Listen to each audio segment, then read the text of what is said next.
Hello guys, welcome back. एक बार फिर से आपका हमारे चैनल पर स्वागत है। तो चलिए आज डिस्कस करते हैं कि क्यों पीई से ज्यादा इंपॉर्टेंट होता है पैग रेशो, यानी कि PEG ratio.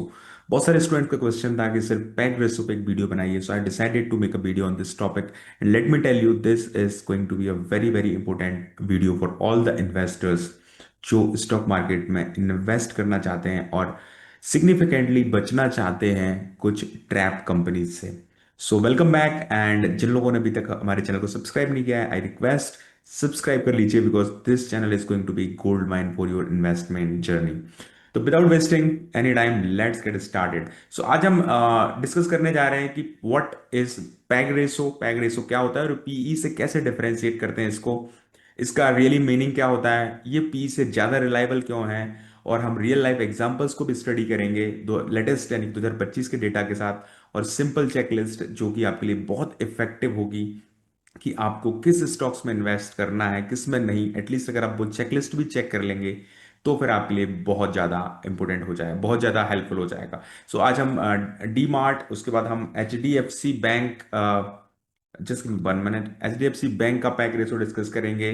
Then we will be discussing about Titan, जो कि फेवरेट कंपनी थी वेटरन इन्वेस्टर राकेश झुंझुनवाला की, एंड फ्यू मोर कंपनीज। उनके बारे में हम डिस्कस करेंगे किस तरीके से उनका पीई रेशो क्या है, उनका पैग रेशो क्या है और किस प्रकार से उसको कैलकुलेट कर सकते हैं आप बहुत इजीली। सबसे इंपॉर्टेंट बात ये कि मैं यहाँ पर आपको लाइव बता दिखाऊंगा कि what is the peg ratio of these companies, और आप किसी भी कंपनी का पैग रेशो निकाल सकते हैं विदाउट हैविंग एनी ट्रबल।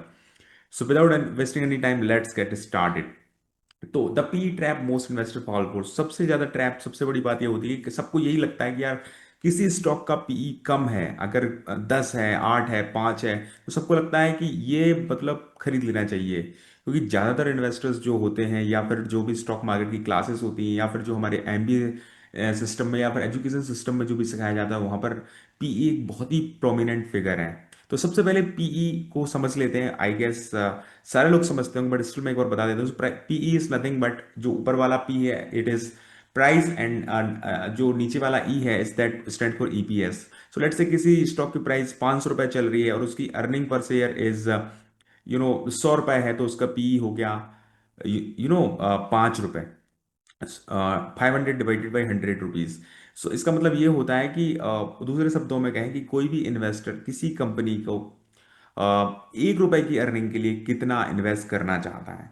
इन जनरली ये माना जाता है कि पी जितना ज्यादा होगा उतनी ज्यादा कंपनी ओवर वैल्यूड है, और पी जितना कम होगा उतनी ज्यादा कंपनी अंडर वैल्यूड है। तो इसी नोशन में कई इन्वेस्टर्स फंस जाते हैं, और उसकी वजह से उनको लगता है कि जिस स्टॉक का पी 1 रुपए चल रहा है, 2 रुपए चल रहा है, 3 रुपए चल रहा है, वो एक अच्छे इन्वेस्टमेंट हो सकता है। इसको आज हम मिथ को बस्ट करेंगे और चलिए बढ़ते हैं आगे। सो पी को हमने समझा, now we are going to understand what is PEG. So PEG इसका एक बड़ा भाई है, दैट इज ज्यादा रियलिस्टिक है। अगर आप पी को समझना भी जरूरी है बट अगर आप पैग को समझते हैं तो आप एक स्टेप आगे बढ़ जाते हैं, एंड प्रोबेबली एक आप और ज्यादा अच्छे से स्टॉक सिलेक्शन अपना कर सकते हैं। So PEG is simply P ratio, पहले तो आपको पी रेशो ही निकालना है, देन उसको डिवाइड करना है ग्रोथ रेट से। So what is the growth rate of EPS of that company. तो यहां पर क्या हो जाता है कि आपको एक जस्टिफिकेशन मिल जाता है। सो लेट से किसी कंपनी का पीई ज्यादा है और उसकी ग्रोथ रेट भी ज्यादा है, तो इसका पैग होगा वो अपने आप कम होगा। मीन्स को कंपनी वाकई में अच्छी है, वाकई अच्छा ग्रोथ कर रही है, तो पैग रेशो जस्टिफाइड होगा। लेकिन कोई कंपनी इसका पीई बहुत ज्यादा है बट ग्रोथ रेट है ही नहीं, तो पी जो पैग रेशो है बहुत ज्यादा हो जाएगा। So rule of the thumb ये है कि अगर पैग रेशो 1 से कम है तो अंडर वैल्यूड है कंपनी। हालांकि आपको एक से कम पैग रेशो बहुत कम कंपनीज के मिलेंगे जो बहुत अच्छी कंपनी होगी, और पैग रेशो जिसका 1 के आसपास है वो फेयरली वैल्यूड है, और पैग रेशो जिसका 1.5 या 2 से ज्यादा है तो that is considered, sorry, over valued. But यहां पर एक इतना स्ट्रेट फॉरवर्ड नहीं होता है ये, सॉरी। सो यहाँ पर ये बात ध्यान रखने की है कि ये इतना स्ट्रेट फॉरवर्ड नहीं है। यहाँ पर कई बार पैक रेशो आपको 2 से 2.5 से 3 पैक रेशो भी अच्छा कंसिडर आप कर सकते हैं, डिपेंडिंग अपॉन जितना ज्यादा आप रिसर्च करेंगे किसी सेक्टर पे उतना ज्यादा आपको समझ आएगा। बट मैं स्टिल बोलूंगा कि जिनके पैक रेशो 3, 4, 5, 10 से, मैं ये नहीं कहता कि बहुत ज्यादा यू नो अवॉइड करने लग जाए इसकी वजह से, बट एटलीस्ट आप उन ट्रैप से बचें जहां पर जिनके पैग रेशो 10 चल रहे हैं, 20 चल रहे हैं, 30 चल रहे हैं, आप एटलीस्ट उन कंपनियों में एटलीस्ट उस पॉइंट ऑफ द टाइम के लिए इन्वेस्ट करने से बच सकते हैं। चलिए आगे बढ़ते हैं। सो यहाँ पर एक बहुत ही अच्छी एनालॉजी है कि पी टेल्स द प्राइस। तो प्राइस रेशो आपको इन जनरली प्राइस की इंफॉर्मेशन देता है, आज की अर्निंग्स के बारे में बताता है, जबकि पैग रेशो आपको स्टोरी बताता है। स्टोरी मतलब कि कंपनी क्या आगे ग्रोथ करेगी कि नहीं करेगी। अगर कंपनी जस्टिफाइड है कि वो अगले 5 साल, 10 साल तक 20%, 30%, 40% तक की ग्रोथ रख सकती है, तो this is the story of the company, और उसी वजह से उसका जो प्राइस है वो ज्यादा बढ़ा हुआ है। सो दैट इज वाई जो पैग रेशियो है ज्यादा मीनिंगफुल लगता है। कुछ नंबर्स को देखते हैं यहाँ पर, डीमार्ट के नंबर्स को देखें। जो पी है अभी 95 चल रहा है। अगर इसकी ईपीएस को अगर हम देखें तो 22% जो है इसका पिछले 5 साल का ईपीएस है, सीएजीआर है। और इसको जब डिवाइड करें तो 4.3 का पैग आता है। तो थोड़ा सा एक्सपेंसिव है, बट जैसा कि मैंने बताया कि एक आइडियल नंबर ढूंढ पाना थ्योरेटिकली ठीक है, हम बोल देते हैं कि एक से नीचे हो, दो से ज्यादा हो, बट एक आइडियल नंबर ढूंढ पाना आपको हर एक इंडस्ट्री के हिसाब से अलग अलग तरीके से डिसाइड करना पड़ेगा। तो यहाँ पर एक्सपेंसिव है, बट ग्रोथ देखने को मिल रही है। एचडीएफसी बैंक शायद बहुत अच्छा लाइंड है जो अपना, अगर हम इस रेशो के हिसाब से बात करें, बहुत बड़ी कंपनी है, पी रेशो 20 का है, और उसका ईपीएस भी 18% की दर से बढ़ रहा है। तो this is probably the golden opportunity for all the investors इस रेशो के हिसाब से। टाइटन का भी जस्टिफाइड है, बहुत ज्यादा नहीं है, 2.9, थोड़ा सा एक्सपेंसिव है, but it is okay. Coal India, ये this is the value trap अगर आप आज की डेट में जाना है, बिकॉज नॉर्वे का पी है, बहुत सारे लोगों को लगेगा यार इसको खरीद लेना चाहिए, बट ईपीएस मतलब कंपनी केवल 2% की दर से पिछले 5 साल में बढ़त देखी गई है। So this is called the value trap.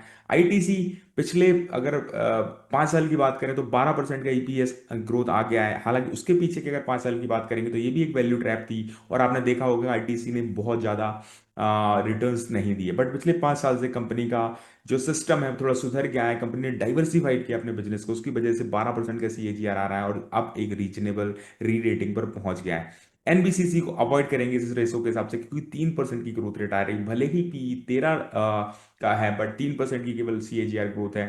तो this is very weak growth, you can avoid it. तो मैं यहाँ पर आपको दिखाना चाहूंगा कि आप कैलकुलेट कैसे कर सकते हैं। सो लेट्स से सबसे पहले हम डीमार्ट का एग्जांपल लेते हैं। Just give me 1 minute. तो यहाँ पर आपको सिंपली यहाँ पर दो चीजें आपको पता करनी है कि पी रेशो कंपनी का क्या है और ईपीएस क्या है कंपनी का, right. So let's say company का पी रेशो अगर हम देखें, सो यहाँ पर हमको पी रेशो मिल जाएगा। सो इट इज अराउंड कुछ 100 रुपए के आसपास पी चल रहा है कंपनी का। अगर हम अक्टूबर की बात करें, 104, 95, 97, सो काइंड ऑफ 97 का पी चल रहा है। और हम ईपीएस की ग्रोथ रेट कैसे फाइंड करेंगे, आपको प्रॉफिट एंड लॉस में जाना होगा, आपको ईयरली बैलेंस शीट देखनी होगी, और यहाँ पर आप जैसे ही जाएंगे ईपीएस, ये देखिए ईपीएस 2.95 से शुरू हुए थे और ये बढ़ते बढ़ते 41 तक पहुंच गए। बट आप देखेंगे कि यहाँ पर हमको पिछले 5 साल का कंसीडर कर रहे हैं हम अपने एग्जाम्पल के लिए। तो यहाँ से 16, 16, 23, 36, 38 एंड 41, 42 अराउंड, तो मतलब 16 से शुरू हुए और 42 तक पहुंच गए ईपीएस पिछले 5 साल में। अगर आप इसको बिल्कुल कट टू कट कैलकुलेट करना चाहते हैं तो आप एक्सेल में जाके एक्सआईआरआर का फॉर्मूला लगा के कर सकते हैं। बट अगर एक लगभग लगभग में अगर हम कंप्यूट करना चाहें तो आप यहाँ पर सीएजीआर कैलकुलेटर हम यहाँ पर ओपन करने की कोशिश करते हैं।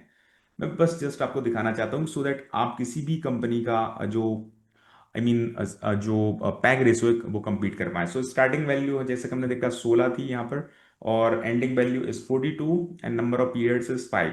तो यहाँ पर हमको कंपाउंडेड सीएजीआर की वैल्यू मिल गई 22%। जैसा कि आप देख पा रहे हैं कि हमने भी अपने एग्जाम्पल में 22% की वैल्यू ली है, पी लगभग 95 लिया और 4.3। तो इस तरीके से आप किसी भी स्टॉक का आइडेंटिफाई कर सकते हैं और खुद से आत्मनिर्भर बन सकते हैं पैग रेशो को समझने के लिए। सो दिस इज, इसकी कुछ लिमिटेशंस भी हैं, साइक्लिकल सेक्टर्स में उतना अच्छा काम नहीं करता, बिकॉज कुछ समय के लिए आपका ईपीएस बहुत ज्यादा हाई हो जाता है, कुछ समय के लिए ईपीएस कम हो जाता है, तो ये आपको सीखना पड़ेगा। प्लीज, इसलिए मैं कह रहा हूँ कि प्लीज सब्सक्राइब द चैनल, यहाँ पर आपको सारी जानकारी मिलती रहेगी कि आपको किस कंपनी के साथ कैसे बिहेव करना है। लॉस मेकिंग कंपनीज में किसी बिल्कुल मतलब नहीं, क्योंकि प्राइस टू अर्निंग का ही मतलब उसका निकलेगा ही नहीं, अगर ईपीएस नेगेटिव है तो फिर आप पी नहीं निकाल पाएंगे, और अगर आप पी नहीं निकाल पाएंगे तो ईपीएस भी ऑलरेडी नहीं, पैग रेशो भी नहीं निकाल पाएंगे। अर्निंग में मैनिपुलेशन है, ये आपको देखना पड़ेगा, और उसके लिए सबसे इंपॉर्टेंट जो स्टेटमेंट होता है that is cash flow statement, आपको देखना बहुत जरूरी है। डेफिनेटली मैं एक अच्छा सा वीडियो लेने आने वाला हूँ कैश फ्लो स्टेटमेंट पर, जो कि आपके सारे डाउट क्लियर करेगा। और अगर हम जो तीनों जो डॉक्यूमेंट्स है is that balance sheet, cash flow statement, fund flow statement and profit and loss statement, ये सारे अगर चीजें सीख जाएं तो it is going to be very very beneficial for investor कि वो कम से कम मिस्टेक करेगा। तो पैक को कैसे, जो चेकलिस्ट है उसकी बात कर रहा हूँ। पैक सबसे पहले कोशिश करें कि 1.5 से नीचे हो, 2 तक भी चलेगा। कंसिस्टेंट ईपीएस 15% से ज्यादा सीएजीआर होना चाहिए, क्योंकि कई बार ये होता है कि एक जैसे 1-2 साल का सीएजीआर बहुत अच्छा है और बीच में कंपनी ने नेगेटिव ग्रोथ दी है, वो अवॉइड करें। ROC, return on capital employed 15% से ज्यादा होना चाहिए। चेकलिस्ट जाके चेक करें। लो डेट होना चाहिए, कंपनी की डेट बहुत ज्यादा नहीं होना चाहिए। 0.5 to 0.8 चलेगा। प्रमोटर होल्डिंग्स हमेशा, this is one of the बहुत ज्यादा आपको केयरफुल रहना चाहिए कि किसी कंपनी की प्रमोटर होल्डिंग अगर 50% से कम है या 40% से कम है तो that is a red flag for company. तो आपको इन चीजों का ध्यान रखना है। आप इसके स्क्रीनशॉट भी ले सकते हैं और आप इसको याद रख सकते हैं जब भी आप किसी कंपनी को बाय करने जा रहे हैं एज अ वैल्यू इन्वेस्टर। तो आपको एक गार्प, एक प्रिंसिपल होता है, growth at a reasonable price. Means आपको एक ग्रोथ तो पकड़नी है बट एक रीजनेबल प्राइस पर, ना कि आप बहुत ज्यादा महंगी कंपनी खरीद लें। अदरवाइज आपको ग्रोथ तो मिलेगी बट वो नहीं जो जो आपको एक अच्छी लेवल की कंपाउंडिंग प्रोवाइड कर सके। So thank you so much guys. आपको आई गेस वीडियो पसंद आया होगा। प्लीज कमेंट करके हम मुझे बताइए वीडियो कैसा लगा आपको, क्योंकि इससे मुझे हेल्प मिलेगी चैनल को ग्रो करने में। And thank you so much for watching the video and please subscribe the channel. I will see you in the next video very soon. Thank you so much guys.